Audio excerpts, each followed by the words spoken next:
dernier billet d'humeur de l'année 2022. Et pour l'occasion, j'avais envie de vous lire mon dernier billet d'humeur de l'année 2021. Flashback. 2021 va tirer sa révérence. Je m'attendais à une année difficile, mais on a réussi à la passer. Et 2022, que nous réserve 2022? Des élections présidentielles, la course à l'ordre mondial, mais c'est quoi le but? Sans vaccin, tu ne peux plus rien faire? Le monde devient fou et décadent. On laisse le roi Macron établir ses lois. La démocratie n'est plus vraiment à l'ordre du jour. Et moi dans tout ça, j'en suis où? Eh bien, j'ai du mal à trouver ma place et celle de mes enfants. J'ai toujours cette petite voix intérieure qui me dit confiance. Et puis, j'ai toujours l'espoir que la lumière est plus forte, plus enveloppante, plus englobante que l'ombre et le sombre.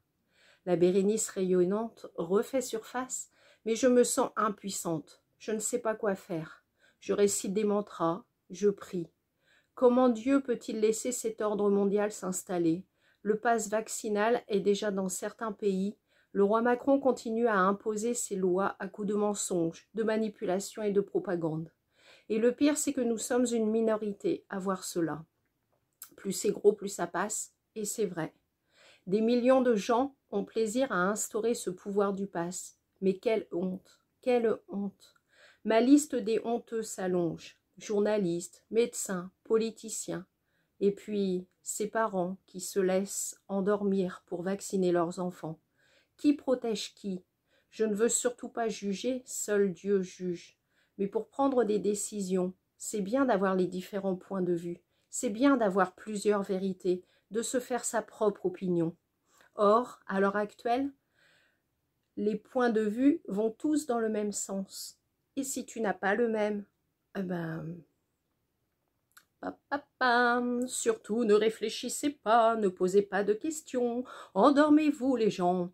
Oh purée, il y en a marre. Et qui dirige? Médecins, sciences, politique. C'est compliqué d'aller à contre-courant, de se sentir inférieur. Et pourtant, je me sens tellement en accord avec moi-même. Et le fait d'être en désaccord avec le reste de la planète, c'est compliqué. Mais j'ai ce côté, se faire aimer qui est toujours là. Cette recherche de reconnaissance et d'amour. Et voilà ce que j'avais écrit le 29 décembre 2021. Je vous lirai en 2023 ce que j'ai écrit en 2022. Mais en tout cas, c'est toujours d'actualité, si ce n'est que je pense que pas mal de personnes ouvrent les yeux et ont cette envie d'être voilà, en accord avec soi et dire bah, non, je ne veux pas, ou non, je n'accepte pas, non, je ne suis pas comme ça.